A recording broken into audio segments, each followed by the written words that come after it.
From the basement of the Hotbeds Guide to the Galaxy world headquarters located in northern Colorado, this is the Hotbeds Guide podcast. I'm Matt Reber. I'm Brown Jake. If we had nothing to talk about, would you still listen to us? We answer that and more on this episode of the Hotbeds Guide podcast.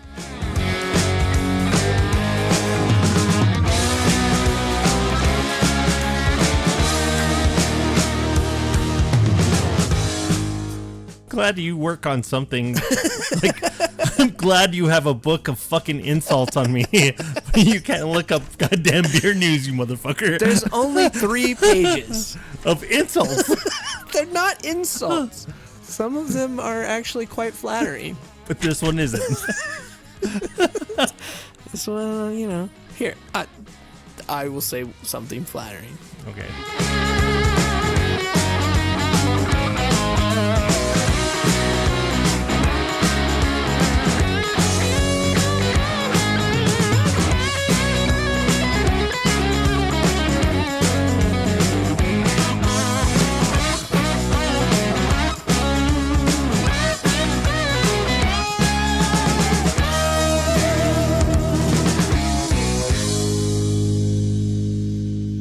Hey there, Hotbeds and Beer Geeks. Welcome to another episode of the Hotbeds Guide podcast, brought to you by Beerds by Nick.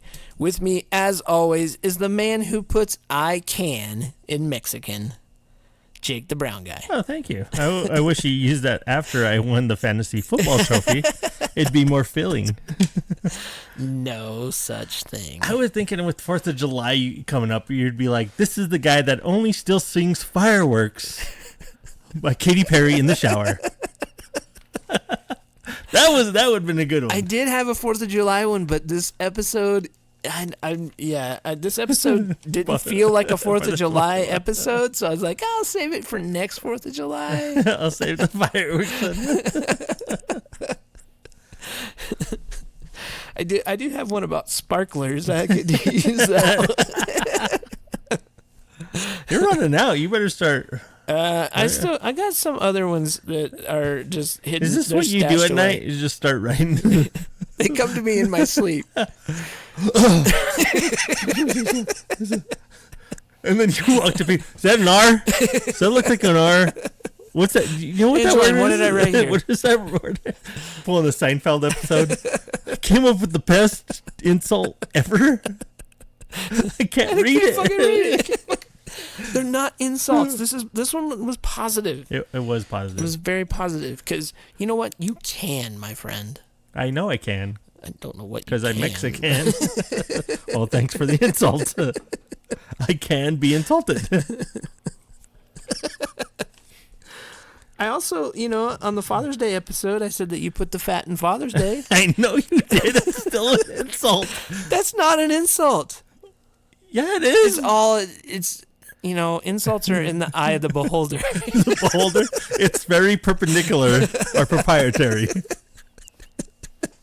the way you look at it. Proprietary is hard to say, especially when you have no idea what you're trying to say. The proprietors, the property management company, the perpendicular. I got this new pop filter, and I should be saying a lot of P's. I think trying to make them pop. I thought that's what you were testing out by saying the word wrong.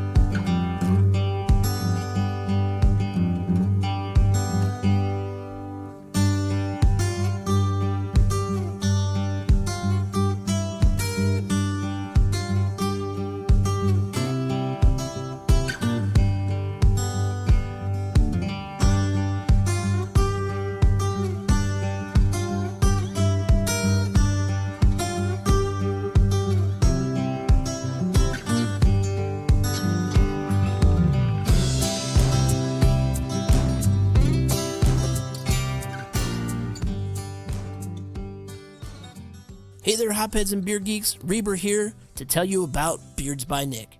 Beerds by Nick makes all of the great products you need to get your beard looking great. Everything from beard wash, mustache wax, beard oil, beard combs, and even beard wipes. If you're looking for a product to help keep your beard in shape without making it feel heavy, Nick's Beard Butter is the way to go. Go to beardsbynick.com, BEERDS, beardsbynick.com. Use the promo code GalaxyHops at checkout.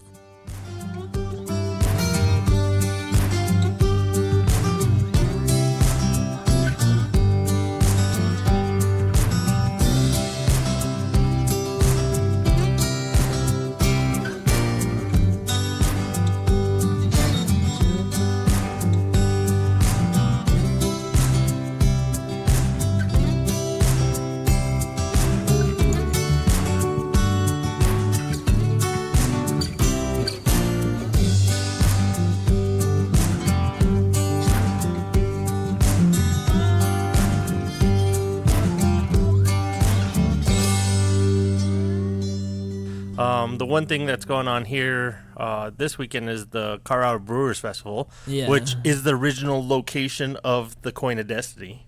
Right, yeah. I want to go back just because the Coin of Destiny disappeared, and Well, they don't do coins anymore. They finally... So now what do we do? Go there and be like, I came for a coin. We don't do that anymore, sir. Coins anymore. That's bullshit. Just leave, pay the like $75 to get in and be like, what? You don't do any coins anymore? That's bullshit. I'm out of here. I actually looked up to see what getting like an actual like Coin of Destiny made up would be, and it's really expensive. Like to get like a coin made, a custom coin, it's extremely expensive. Oh really? Oh, it probably is. You know, they probably have to go to like Mount, Mordor and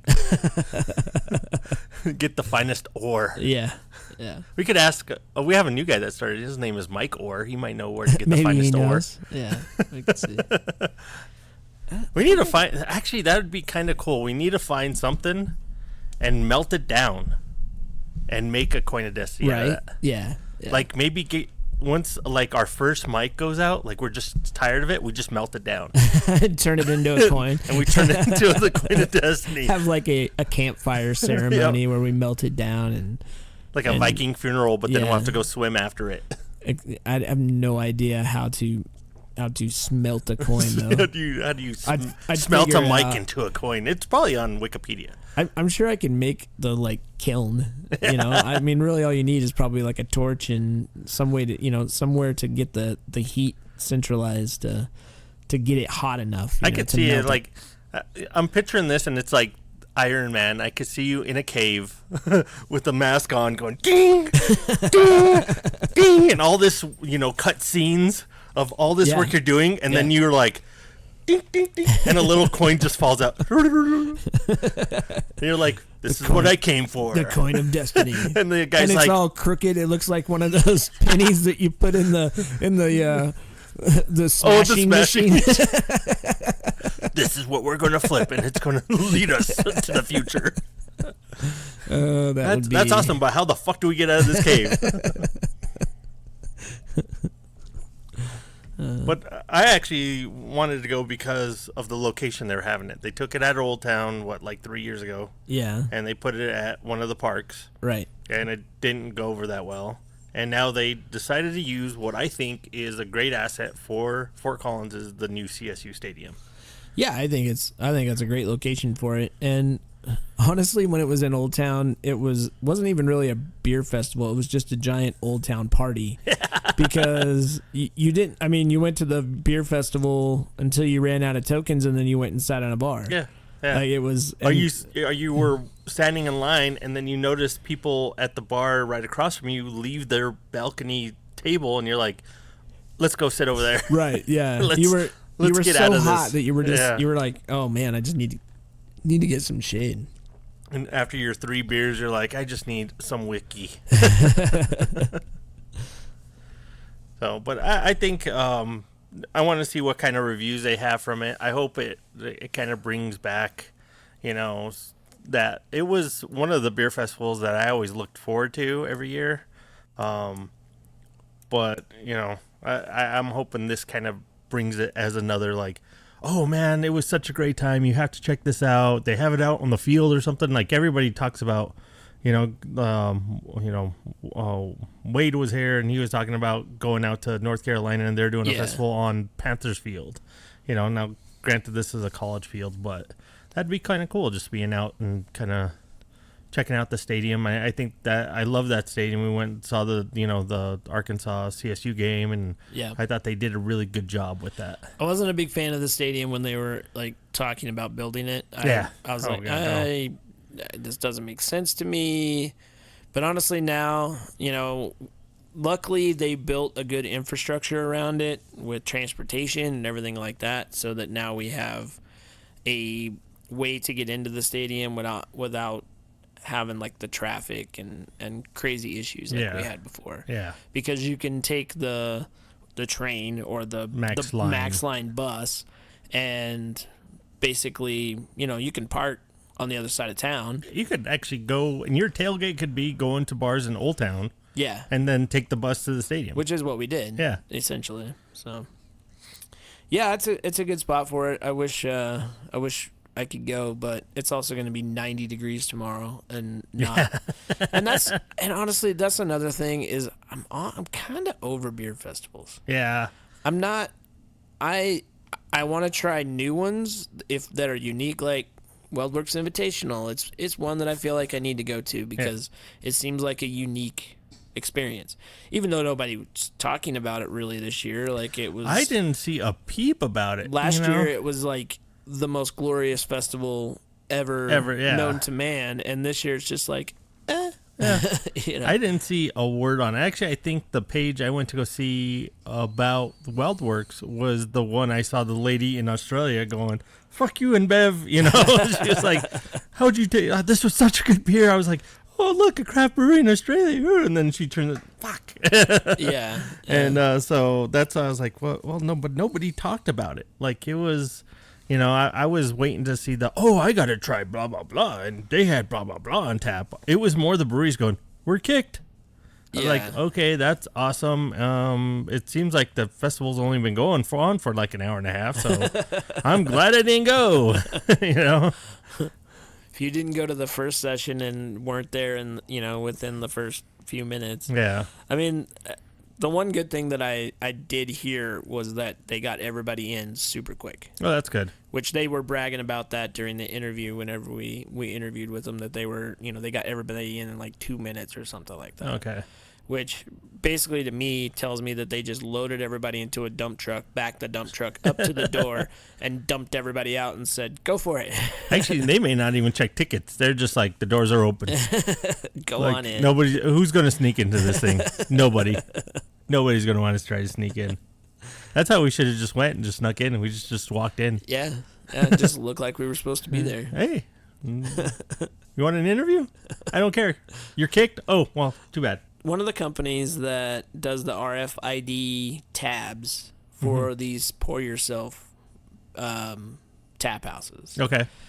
Accumulated some of their data, and they basically put together a list of the most drank beers based on off the RFID. Yeah. And it's really interesting that there were some Colorado breweries that made it onto the list, and like Station 26, their cream ale was number 9 on the list. Really? Which is a really good cream ale. Yeah. Now, I don't know if First Draft uses this same company's RFID. I think it's pretty much proprietary. Proprietary. Proprietary. I think it's pretty much proportional. Proportional. Proprietary. Whatever. Perpendicular. There's only one of them. Oh, Pacific. It's very Pacific. It's very Pacific. So I don't know, but it's there were let's see, Station 26. There were several Colorado breweries that were on this list. Station 26. And then there were some others on there that I'm just like, I mean, Kona is on the list. Yeah. Elysian is on the list. Kona and Elysian are 17 and 18 on the list. Now they rank. Oh, so this is ranked by a particular beer. By like what they ranked by the beers that are poured the most. Okay. On the so like Elysian had 85,829 ounces poured. The cream ale from Station 26, 101,535 ounces poured. Damn. So that's kind of cool to kind of, little technology that's per ounce. You know, someone. Yeah. And I haven't went to one of those kind of places yet. We did they hosted the Bangers and Smash. And I've always wanted to go back down and just try it. And to pay per ounce, I've heard it's a pretty cool thing because you could just pour 3 ounces at a time, always have a cold beer, or you could just pour an ounce and be like, oh, I really don't like this, clean it, try something else. So you're not stuck with the full beer of something you don't like. Which I wonder if there's some sort of etiquette to that. I mean, do these tap houses have like an etiquette thing where, no, don't just pour an ounce. Like, you at least pour yourself a few ounces. I don't know. That's a good question. I mean that's something it doesn't really matter. You're paying. Yeah, you're paying for it. You're paying by the ounce no matter what. Yeah. So I guess it really shouldn't matter. But I could just see someone trying to regulate it. No. Yeah, it's not quite an ounce yet. Well, no, I could just see a real jerk like just walking down the line, drinking an ounce at a time, going down the line, drinking everything. Meanwhile, you got people waiting, watching this guy like go down an ounce at a time. Ooh, okay, and now to the next one. So I don't know. I would kind of wonder if there's some etiquette to that. Well, I'll probably be that guy. Drinking an ounce at a time. This sucks. This one sucks. This one's good. Well, especially there's like a Beta beer on there. I mean, there's a lot of beers on here that I'm just like, wow, I can't believe they made the list over something else. But I don't know. It's interesting. Interesting information. There's 2 21st Amendment beers on here. Oh, nice. The El Sully, their Mexican lager, and then of course their IPA. And their Hell or High Water watermelon. Oh, yeah, that one's a really good and sought after beer. Yeah. Oh, Station 26 actually has 2 on this list. Nice. Juicy Banger and the Cream Ale. Oh. Yeah. 131,000 ounces of Juicy Banger. They're number 5 on the list. Which, I don't know, that's pretty cool. You see these places pop up here and there, the pay by ounce kind of concept. And it's now cool that some of the actual, they're not just tracking, your card of what ounces, but what exactly you're drinking. Yeah. And what's actually getting drank the most. So, and then once you know it, they're going to have your location. Yeah. And then the government will start putting the trackers in your fillings when you go to the dentist. Probably going to happen. And then we become all mole people. The technology is called iPour It. There's 4,200 taps in roughly 170,000 or 170 locations. Oh, okay. That's using their technology. That's using their technology. And does First Draft use their technology, or they're just? I'm assuming they probably do. Okay. Yeah, I don't know for sure. I don't know if they use that technology or not. But like I said, I think it's proprietary. Perpendicular. Yeah. They said that in September 2017 and September 2018, 45 million ounces of beer were poured using those taps. Well, that's pretty cool. I like statistics like that. You can actually, dive in depth about what really sells and what's not, and what styles. You think like, oh, the haze craze is going crazy, but if you have a bunch of places and maybe the top 5 are lagers and stouts, you're gonna realize, okay, hey man, people love traditional beers, and they don't need the haze craze as much as everybody believes you need to do. Right, yeah. I'm going to say that, yes, it is the same technology because they're showing pictures of their system, and it looks exactly like what's at First Draft. Okay. Yeah. Kind of dawned on me, and it came from an Instagram post, just a random one. This lady was down in Australia, and she was enjoying a beer and happened to flip over the can, and it was a company that happened to be owned by InBev. And she's like, "God damn it, InBev, you ruined my vacation. You're everywhere." And I kind of went back through it, and this marks 11 years since the original agreement of Anheuser-Busch and InBev buyout. And it kind of... How many years? 11. 11 years, okay. Yeah. And so I was kind of thinking, what if 11 years ago, Augustus Busch IV, who was running Anheuser-Busch at that time, somehow caught wind and this didn't happen. AB InBev wasn't able to buy Anheuser-Busch. And Anheuser-Busch, for the next 11 years, would stay what they were before that, was an American beer company. Right. And with the craft boom and everything, would we see a different landscape of what craft beer is than what it is now? Because right now it almost seems like it's, independent versus big beer, Right, right. And for me, I think the sale of, or maybe not really a sale, but a somewhat merger with Goose Island would still happen, because there was rumors of them talking before InBev bought out AB. Yes. Yeah. Because I think InBev would have bought somebody else. They would have eventually bought somebody else. But I also think that battle between good and evil, craft and big beer would still exist. Yeah. I don't think whether or not InBev owns AB has anything to do with that. So you think it would still be craft beer versus Anheuser-Busch, or... I don't know that it would be necessarily specifically Anheuser-Busch. And it's hard to say whether or not Anheuser-Busch would continue to, work their tactics the same way. Yeah. I mean, from what I heard before InBev, it was even worse. Yeah. For, the distributors to do things like, in terms of advertising and free gifts and things like that. So, but to me, doing a little bit of research here and there, a couple of breweries in St. Louis were actually started by people that left Anheuser-Busch after the buyout. Right. Yeah. So you got to think, if that buyout didn't happen, what if they didn't leave and you wouldn't have Preannual? And I know one guy from that's in a brewery in Juliet. He was from Goose Island, and he left Goose Island when they got bought out by InBev.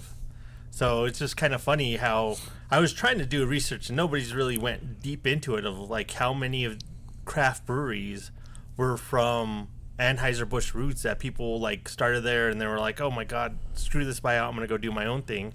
And then started these great craft breweries.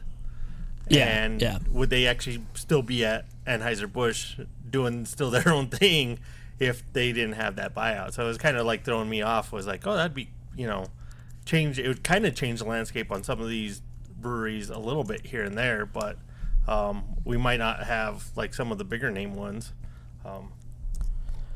I think one of the things that would be different is that you wouldn't have it, that stigma attached to such a big brand. Yeah.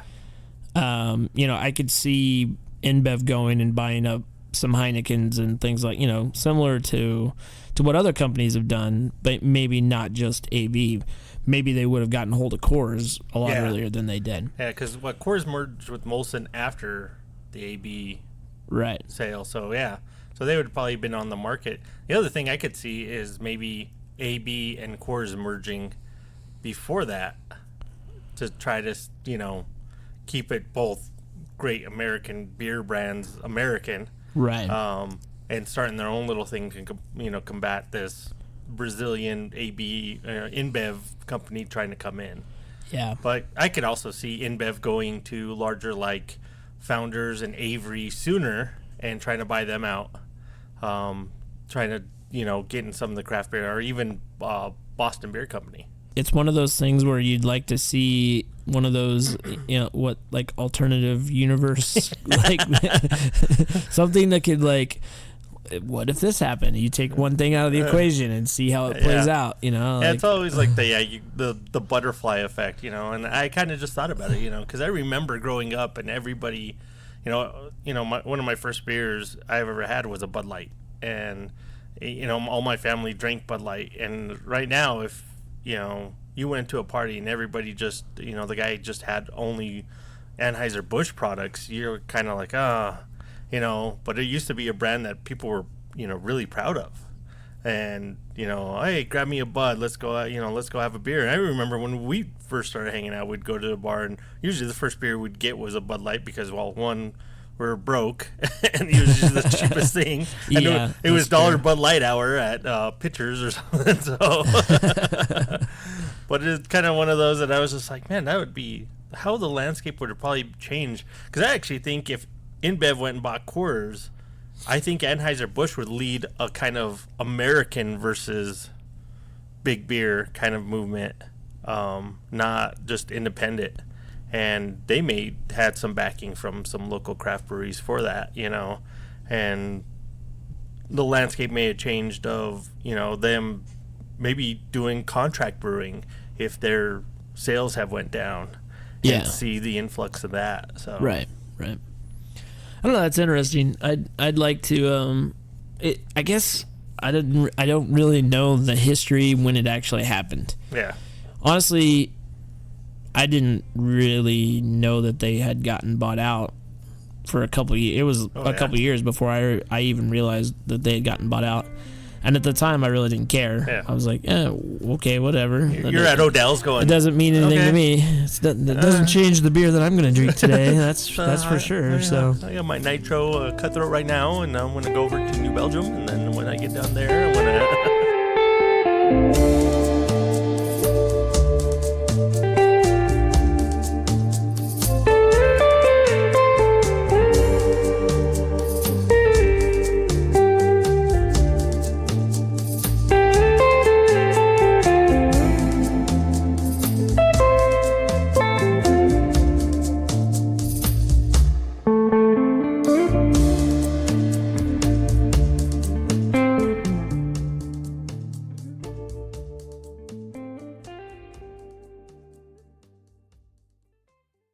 Speaking of Hotbeds and Beer Geeks, you can be a member of the Hotbeds and Beer Geeks page by simply becoming a patron of the podcast. Oh, yeah. For as little as $1 a month, you get the reward of being part of the Hotbeds and Beer Geeks Facebook group. You get access to limited edition T-shirts that are designed by Jake himself. You get stickers, you get entries into drawings, and you also get access to a lot of content that we don't release out to everybody else. Oh, yeah. And soon, maybe, 360 video. And hopefully soon, 360 video, which we are experimenting with right now. And it's creepy having a little eyeball in the middle of the table looking at everything. If once it starts talking back to us, that's when I'm like, no, we're done. No more 360 video. It does look like that. What was that? 2099, whatever movie that the guy... Space Odyssey? Yeah, Space Odyssey. Yeah, dude, that's all that thing. Every time I see it, it reminds me. You don't want to do this, Brownie. Yeah. What? You don't want to drink that hazy IPA, Brownie. What? But I do. But yes, it's hazy. By becoming a patron, you get access to all of these things, plus more. We're going to add to it all the time. But really, you get the satisfaction of knowing that you've helped us build the podcast and you've supported what we're doing. We already appreciate all the people who have supported us just by listening. But every little bit helps us keep us doing something new and creating new content for all you listeners. Yeah, because there's a lot of things that, nationwide, there's stuff we want to go to, even local, that we want to try to get to, just to kind of let you guys know if it's a thumbs up, thumbs down. Yeah. I mean, there's stuff that people tell us, like, hey, you have to check out this festival, and we end up going to it, and we're like, yeah, this is the same thing that's in every town, everything. don't do it. Yeah. And that's really our goal. I mean, we are going to use your supportive money in the right way, not only with keeping the podcast going, but updating our equipment so that the sound quality is better, updating some of the content, doing things like the 360 camera, and hopefully doing some special interviews that will really be interesting for the patrons. And you can become a patron if you're listening on Podbean. You can just click on the Become a Patron link on your Podbean app, or you can go to hopheadsguide.com and click on the Become a Patron link there, or go to our Facebook page. We have a link on the Facebook page as well, or just send us an email, podcast@hopheadsguide.com, and we'll get you set up to become a patron.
Listeners manual about we were talking about the snap and people disappearing. And I was like, okay, think if you're a craft beer nerd, and what would be the shittiest time the snap happened?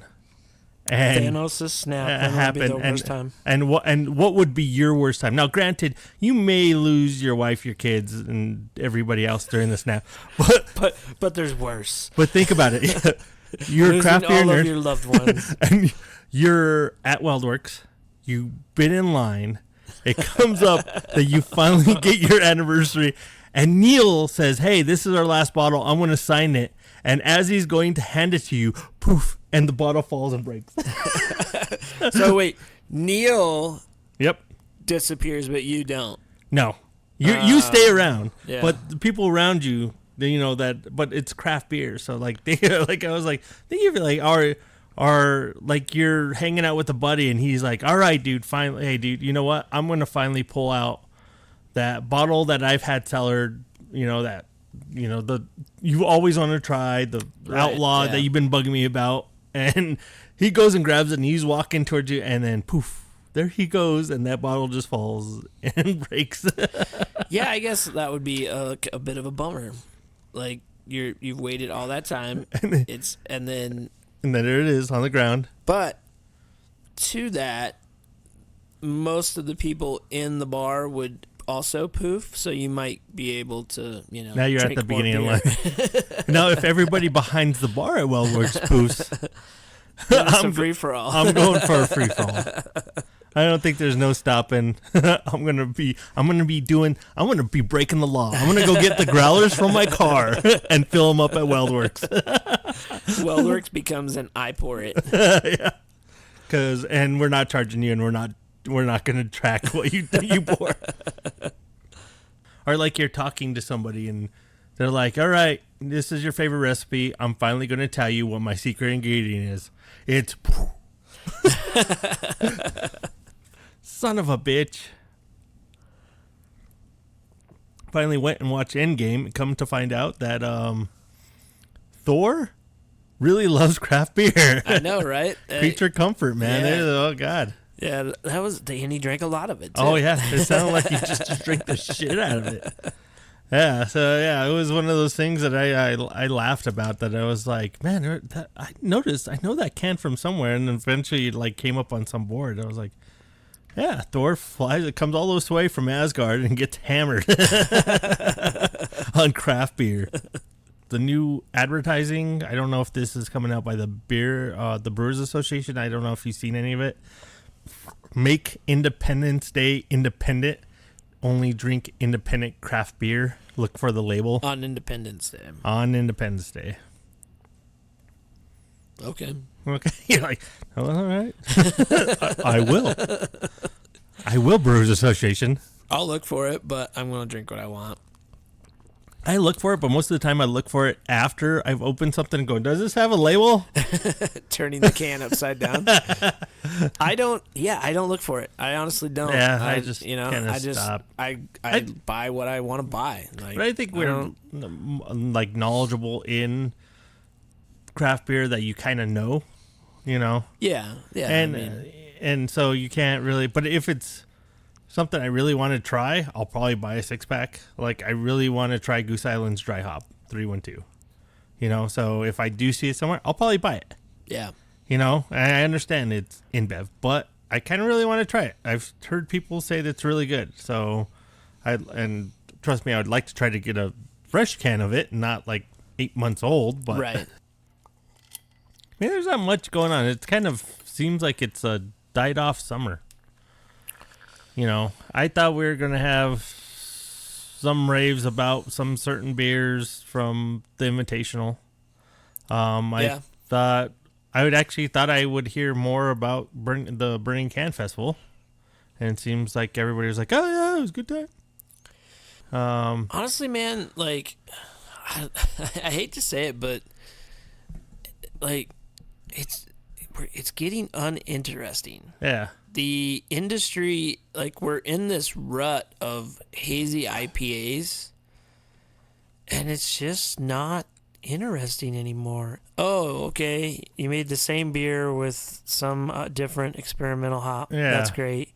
Cool. And I don't trade anymore because there's really no beers out there that I'm just like super excited. I gotta try that. I gotta try this next, you know, so-and-so's new hazy IPA. I just don't really, I'm just not excited about any of the beers that are being made right now. I'm really not. I'm kind of with you. You know, like it's, I don't like sometimes on my day off, I'm like, oh, I kind of want to go to head up a new craft brewery, but I don't know why yet. You know, it's most of them that are opening, you just hear mixed reviews are not that good, or you know, so it's like, well, okay, why do I want to go spend money and just have crap beer when I could just go to High Hops and have a couple good ones, you know, and that's about it. Like, it used to be like, oh yeah, new place, I got to go try it, but now it's like, oh, okay, yeah. I mean, really, I'll give it 6 months. If you're still around, you're pretty good. Yeah. The most interesting new brewery that's opened up recently is probably Timnath Beer Works. Yeah. Like and it's not because they're making like super interesting beers though. Yeah. They're making solid beers. They're making solid beers. They're making really good solid beers, and they have a really great tap room. Yeah. That's 99% of the reason I go there is because I love their tap room. Yeah. Especially right now in the summertime. They open up those big doors and you can sit. You feel like you're outside even when you're sitting inside the tap room, because all the doors are open, and it just feels like a big open air environment, which is really cool. That's the biggest reason why I'm interested in it right now. I mean, Well, the only time I went to Zui last week, and that was refreshing to me to have some just nice German beers. You know, I got a really good Dunkel while I was there. I got they had a Rausch beer that was really good, and I was just like, okay, this is different. This is interesting. But then they also had a freaking hazy IPA, and but their nice, well-made German beers were what excited me. Nice. And I don't know. I go to Loveland Ale Works, and they've got, they have 8 taps, 10 taps. Yeah. And 4 of them are hazy IPAs. And the others they're sour, you know? So it's like, okay, well. When I used to go there, it was the Grand Cru or right. What happened to their triple? Yeah. Like, I mean, I'm just not. What the fuck, art boy? Yeah, I'm just Make not. Make my goddamn triple again. And that's just it. I went back there, and Brandon's brewing, and I was like, "What are you making?" And he's like, "Oh, an IPA." I was just like, "Oh fuck, dude." It's like, I'm a hophead. I get it. Like, I love hoppy beers. Don't get me wrong. I love hoppy beers, but I'm over it. Like, I think we need to just get back to brewing some really like different styles, good beers. Okay, we hooked some drinkers. Yeah. We got some new people in the game. We got them in. We've maintained our 4% growth that we've that we've had going for the last couple of years. Now let's introduce them to some good beer. Yeah. That's the way I'm looking at it right now. I'm with you. Like, we've wrangled in these guys with the juicy IPAs, and now you got all these people that think they're hopheads, and they're really not. Yeah. Because if you put a West Coast in front of them, they're going to gag. You do a nice, solid, freaking, dry, Indian pale ale. An Indian pale ale. Yeah. Yeah. Nice, clear. They're going to be like, wait, what? What the hell is this? Is this a Bud Light? Because I can see right through it. Yeah. And they're going to taste it and be like,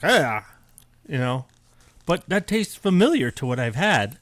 Just a lot of it. Yeah.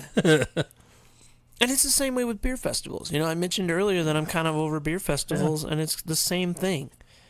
It's not an environment anymore to explore and experience new flavors and beers. Yeah. Now it's an excuse to binge drink for a day. Yeah. It's an excuse to, go out and hang with your friend and get out. That's what it is for us. Yeah. Is like, it's our opportunity to get away and go hang out. But to me, beer festivals just aren't as fun as they used to be. Yeah. I mean, Great American Beer Festival is different. Because there's a ton of different beer there. A ton of different beer there, and there's breweries from all over the nation. Yeah. But you go to any average beer fest in any hometown, it's all the same. It's all the same people. You're not learning anything new. You're not experiencing any new and interesting beers. You're just drinking what they have on tap, and you're like, oh yeah, I've already had that. I've had that. Like, I've had that one. So I don't know. I think that either the industry needs to. I'm not saying it's got to completely be reinvented. The industry just needs to take that innovation and experimentation that we're making with all these crazy beers and direct it in the right direction. Yeah. Take people back to what traditionally got beer going. Yeah. Take it back to focusing on making a damn good triple. Yeah. Or a really excellent Rausch beer. Or a nice German Hef. Just use that. I mean, it's probably boring to the brewers. I kind of get it a little bit. But do your tweak on it. If you want to do, don't go too crazy and be like, I made a hazy Hef. Oh, no. But maybe if you want to use more localized, because you're using all localized wheats and something to try to do your hazy IPA. I want to see somebody do a localized Hefeweizen or a localized, Rausch beer or Brown or something that it was all locally grown, and see how well it comes out. See if we have a state, the guy from Hidden Mother, when Mike was here, he was talking. He did a block beer where he just got ingredients except for the grains. Everything else he added was from, around the block. I wanted to see someone do a state beer where they get the malts and everything, but do like the core ones. You do a Kolsch and a brown and a Rosh beer, or just a stout, and all of it's all local ingredients. Yeah, and just do state beers and see how while they come out. That actually is an excellent idea. I love that idea because there's your competitive nature. Yeah. There's your creativity. You use all ingredients from your state, and then you make the exact same recipe. Yeah. And you see the difference between Colorado-grown malts and Ohio-grown malts. Yep. Or Idaho-grown malts. Yeah. I like that. I think to me that's an interesting direction for something like a beer festival. Yeah. Where the beer festival is you have to bring a beer that's made entirely of ingredients sourced from companies in your state. That would actually be pretty cool. Yeah. A Colorado Beer Festival and where you give everything is from Colorado. Every brewery 4 recipes. Yeah. You design the recipes. You have somebody design the recipes. And then you give everybody the same 4 recipes. And you tell them you can put whatever spin as long as it's ingredients from your state. That'd actually be pretty cool because I think people would reach out. I think if patent pending, trademark. Hophead's Guide to Colorado Beer Festival. Drink it, bitches. Yeah. That's going to be the slogan on the glass. Drink it, bitches.